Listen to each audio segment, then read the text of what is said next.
Jenis-jenis sistem ekonomi. 1. Sistem ekonomi tradisional. 2. Sistem ekonomi komando. 3. Sistem ekonomi liberal. 4. Sistem ekonomi campuran.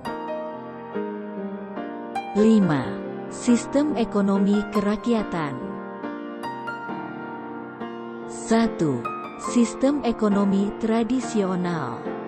Sistem ekonomi tradisional adalah sistem ekonomi yang berdasarkan adat istiadat, sejarah, dan kepercayaan yang dihormati waktu.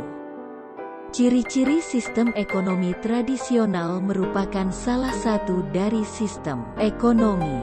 Pada sistem ini, tradisi masyarakat memandu keputusan ekonomi seperti produksi dan distribusi. 2. Sistem ekonomi komando adalah sistem ekonomi di mana pemerintah membuat semua kebijakan menyangkut produksi, distribusi, dan konsumsi. Dalam sistem ini, kontrol pemerintah sangat tinggi, yaitu mengatur semua aspek kegiatan ekonomi.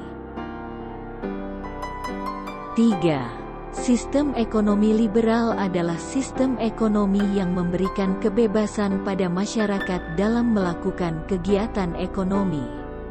Prinsip sistem ekonomi liberal ini adanya keperluan untuk mencari keuntungan pribadi tanpa mementingkan orang lain. 4. Sistem ekonomi campuran adalah sistem perekonomian yang menggabungkan sistem ekonomi pasar dan sistem ekonomi terencana.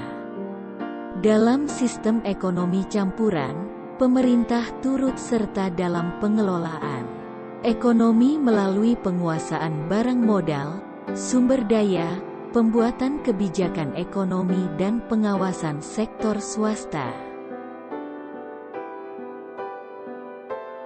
5. Sistem ekonomi kerakyatan adalah sistem yang bertujuan mendorong pertumbuhan ekonomi, pertama-tama secara mikro, per kepala keluarga, hingga masuk ke skala nasional. Apabila kondisi perekonomian masyarakat per kepala naik secara merata, maka otomatis kualitas ekonomi secara nasional juga akan meningkat.